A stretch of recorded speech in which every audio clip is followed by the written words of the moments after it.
Die een plek wat jy tydens jou besoek aan die Babejans nie mag mis nie, is Sewefontein.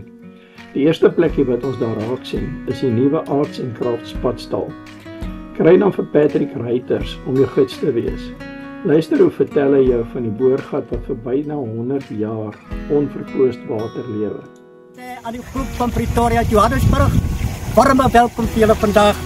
Patrick Reiters, toergids van Sewefontein gemeenskapsplaas, by een van die grootste fonteine wat hulle noem 'n boorgat, wat gebore is 1937, 16de Februarie, 110 meter diep geboor.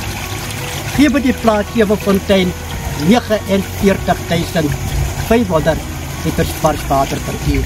Baie dankie. Somme om die hoek van die boorgat kan Patrick vir jou deur die Willevyeboomwoud vat. Dis 'n ongelooflike ervaring om daar deur te loop en jy gaan beslis nie verwag wat jy daar gaan sien nie.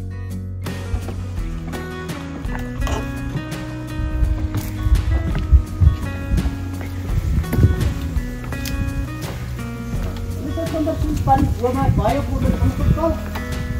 Alexis staan op droog, zolang as sy wortels water boom het omgestal 20 Oktober 2020. Op die